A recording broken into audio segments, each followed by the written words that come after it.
Hey, good evening, everybody. Today is March 4th. Is it March 4th? It is not March 4th. It is April 5th. Goodness gracious, it's April 5th. I saw the 4 and I was like, I feel like it's not correct. It is a Saturday. I did not make a morning video log this morning. I talked about it in the previous video log, but I bought Schedule 1 last night. It is a game that has been, I don't want to say sweeping the nation. It's a small, technically not an indie game or anything, but it's not a AAA game by any means, and people have been blowing up about it. It's actually really fun. So I got up early this morning around 8. I guess I can see what my alarm said. I think it was 8 or 8:30. I want to say 8. So I'll check. Yeah, it was 8. So I woke up at 8 and then got on Schedule 1. And then I was playing, dude, this morning and, like, checked my phone. It's 9. Put it down. Time's going by too fast. Check my phone. 9:30. I gotta go more. And then check my phone. 9:55. It's almost time for work. And so it was really fun. But yeah, 10 o'clock rolled around. I woke up Anna, put in my Jersey Mike's order before work, and then Anna drove me. Or I drove. We picked up the food, and then we drove to Canton, and then so I opened the restaurant. Anna stayed because she had taken an order like on the 27th. That was like a $300 order, and so she was like gonna take care of them and see if they tipped or anything like that. So we had the receipt for her to sign and like leave a tip on. And I'll just this happened at the end, but we didn't know till later. Our boss hadn't been really paying attention to it, and it's just miscommunication. It happens. So they ended up tipping on the receipt $50, but it was a receipt from 9 days ago. So every night our system closes. So our boss is like that. I can't go in and adjust this. So way later after work, everyone had already closed. He was like, Kyle, I can't go in and adjust that. Like, she did not. There is no way I can take that money from them without like knowing their credit card number, right? I'm gonna see if this helps how I feel. Just get that reflection in the glasses. But yeah, he's like, there was no way I can. Here, I'll do this. This might help. Let me go to Wikipedia. Wikipedia. Here we go. Let me do this and then switch. Oh, that's way nicer. That's so nice. And then yeah, so I should probably do that more often. I don't like that anymore. And yeah, so my boss was like, I can't do that, like yada yada. And so I'd been working all day, so I was just like, yeah, man, let me just put $50 back in the register. Like I don't want it to be short. It's not that big of a deal, like really at all. Like I'm not worried about it. If they want to keep their $50, whatever, right?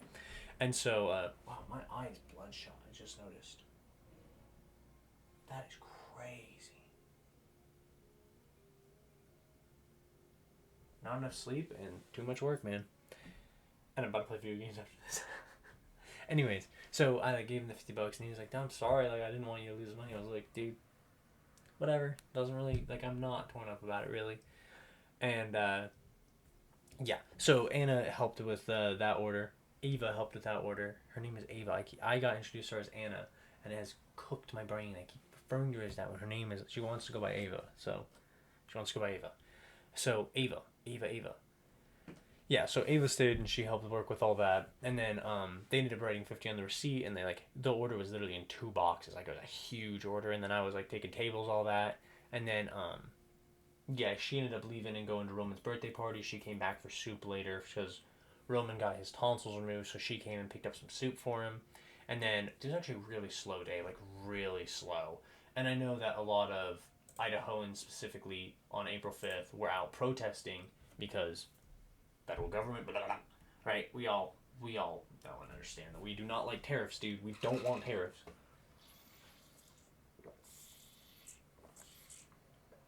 So, I'll go over the resolution for that later. But yeah. So it was a super slow day. Everyone was chill. I ended up making like a little over 110, a little over $100, and let me think. What else happened that was interesting? Had a table of 7. They were super cool. They took me $20. Um, Nothing really interesting happened. So my coworker came in at 4 and she offered to buy me Dutch Bros. So I was like, yeah, give me what I always get, like a large Carmalizer blended, no whip, right? Or I didn't say blended. She assumed blended and and so I chugged that thing within an hour, right? Like by the time our other coworker got there at 5, I was done with it, and we were all chilling and we were talking about just like life and psychedelics and current events and everything in school and how you're feeling emotionally and everything coworkers talk about. And then yeah, pretty solid day. Carter used to work with us and then he came back. So we yeah, he came in and it was like he was going to a different school district's prom. He got invited by his group of friends. So he was going to prom with them, and they were all eating at the it's like this high end ish restaurant in town at the plaza, and he like walked over and was just like bugging me, and he ends up switching and covering a shift on Monday. I'm like, super cool, dude. Like, it'll be cool to work with Carter and Ava, just us, like old times, right? And then we got chatting. It was really nice. And then he left, and then that coffee hit me, so I had to go to the bathroom for I was like 10 minutes, and it was like 17 minutes later when I came out. And then Kazan was just like, "Oh, finally you're out. This dude Josh has been calling. He's called 3 times asking for you." I was like, "Oh my god!" Like asking for the manager, and he was like, "Yeah."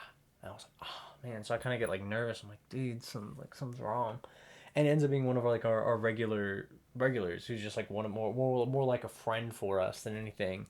And we were just chilling, and he was like, "You're finally out," and I was like, "Dude, if I'd known it was you, my bad." I like answered in my manager voice, and he was just like, "Hey man, egg flour soup guy." I was like, "Yo," but yeah, way earlier, one of my friend Sam came in, and his name is Sam. Well, I don't want to name drop his full name, but we went to school together. I was friends with his cousin, and so we kind of met through her.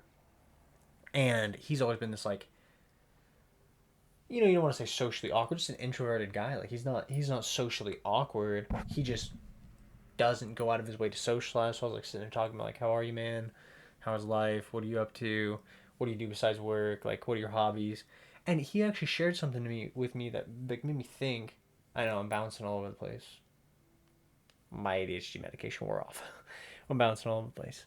But I was talking to him and he said something that made me think. So he said that he preferred drinking alone, like not in a social setting. And so to me, like alcohol, if I'm like for me personally, I feel as though if I'm doing something like if I'm intaking a chemical that has an effect on my body, in the sense of like drugs and alcohol, if I'm doing it in a social setting, it's much different for me. Like I feel much better about doing it than doing it alone. Like I'm the type of person, and my friends have all, me my not my friends, my brothers have all talked about this, and I don't have any experience with like hard drugs, but they were all like, yeah, dude, like there's party drugs, like there's what is it, like LSD, MDMA, cocaine, and they're like, yeah, dude, the problem with those drugs is not doing them for parties. The problem with those drugs is doing them at home alone. Like that's where you start going, oh, this is a problem. And I always kind of adopted that same thing with alcohol. It's like if I'm sitting home alone, if I'm not talking with anyone, like I'm just playing video games, and I drink 3 beers and I'm drunk, I'm like, to me, that's a moment where I'm sitting here going, this is not ideal. Like I don't even think I've done it. I don't think I've ever drank alone. Like I'm always doing something. And even when I remember we were living over on at my sister in law's house. We were all renting a house together, and I was like playing Valorant with Corey over the phone, but I was drinking. So I like finished my drink, and I'm like I'm tipsy or whatever, and then we were like playing, and then we ended, and he like hung up, and I left the party, whatever, and I was kind of just sitting there. And I was like, the mood changed from like I feel great, everything good, let's hang out, to just like I'm drunk alone in my room right now. And it was really uncomfortable for me. I was just like, I don't really like that. Like I don't like that loneliness on just being on a drug that I associate with parties, right? Like alcohol. Like if I'm drinking with friends, that's one thing. If I'm drinking home alone, I'm like, that's an issue, dude. So he was telling me about it. And what really got me thinking was he's an introvert. So in his mind, like obviously this is kind of an assumption, but in his mind, drinking alone is what is he's doing what he would always do, just drunk.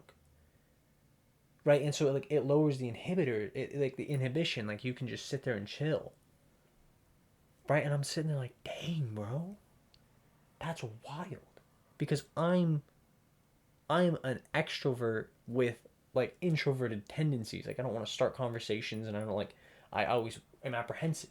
If you haven't seen Gen Z and social apprehension, it's a decent video, and I hope I expand on it in the future if you're watching this then. But he was talking about it, and he like it just made something click that I was like, for me, I'm extroverted. I like drinking and doing extrovert things. He's an introvert. He likes drinking and not going out. I was like, that's so interesting. And I'm like, I really want to talk to him more in the future about that. Because that really got me thinking. And like, obviously, I don't know how to broach a deeper conversation with the guy. But yeah, that was my thought there. And then yeah, so Josh came in and I like explained the situation. I was like, dude, that girl who kept answering the phone, she's the one who bought me a coffee and made me take so long on the toilet that he wasn't answering the phone. He was like, dude, coffee will get you. I was like, for real, bro, real. And he's just such a cool dude. Him and his wife are the coolest people. And they actually have a son who's like, he's not technically our peer, but he's a little younger than Carter. So he's like within our age group, and he seems like a quirky, fun teenage boy, right? Like, and so I was like, it's just interesting to like have more adult friends than anything. Like, it's really interesting. Um, Let me think. Anything? I had some guy come in, and way earlier, and just table of one, and he sat there and he had this iPad, so it was kind of like a phone, but it was like literally like that big, and it functioned like a phone. Like he was literally just scrolling social media, and every meme, like it was like a Quora digest or like a Pinterest type thing where it was just like memes. Like I wouldn't even call them memes. It's like posts from other social media apps on one social media app, right? And so the first one said, it said millennials on X with $17. Let me see if I can find it. Anyways, I wasn't actually able to find the meme, but I'll do my best to remember what it was because it was very interesting to me. It basically said like liberals on X with $17.86 in their bank account, 30K in student loan debt, 20K in car debt, and never going to be able to like afford a mortgage, complaining about political like whatever rights or trans whatever political issue, and the dude was like audibly laughing at them, and I'm sitting here going, holy cow, it's bringing up the amount of money they have because the conservative ideology plays off the fact that most conservatives don't feel like working class people. So the meme, the post, brings up they are broke and in debt in multiple areas, and they're stupid because the issues they focus on are not the biggest issues in their life. And so I'm sitting here like, whoa, dude, he like that's his algorithm. Like they fed him those posts, and there was a couple others where it was just like very clearly conservative memes. And I'm just like, those are very interesting because mine is a lot of leftist stuff. Like it just is. Like it just to me it's common sense, right? And so I'm sitting here, I'm like, wow, like they're just feeding these and obviously this dude was like in his 70s, I bet. Like he will be dead by the time he could ever even vote for me. So I'm like, wow, bro, very interesting that they're using the class divide within the lower class. Like this guy was not rich by any means, very obviously. And I'm sitting here going, they're sitting here leveraging the debt of the younger group onto putting like conceptions and preconceptions of irresponsibility back onto the younger group from the older generation. That is crazy. That is crazy. Social manipulation. Crazy. And I mean, obviously, that's just one post that I was like reading really deep into. But I was like, that's insane, dude. And I wish that I could view my leftist and liberal posts with that kind of lens of like how it affects how we interact. Anyways, yeah, today was pretty solid. I got home and now I'm making video logs. I gotta make one for tomorrow evening. Gotta make one for yesterday evening. Didn't make one in the evening because I downloaded Schedule 1. And then I'm gonna edit a video log and upload it and play some Schedule 1 while it renders and all that. So, yeah. Anyways, I hope you all had a wonderful Saturday. Mine was pretty solid. So, see y'all tomorrow.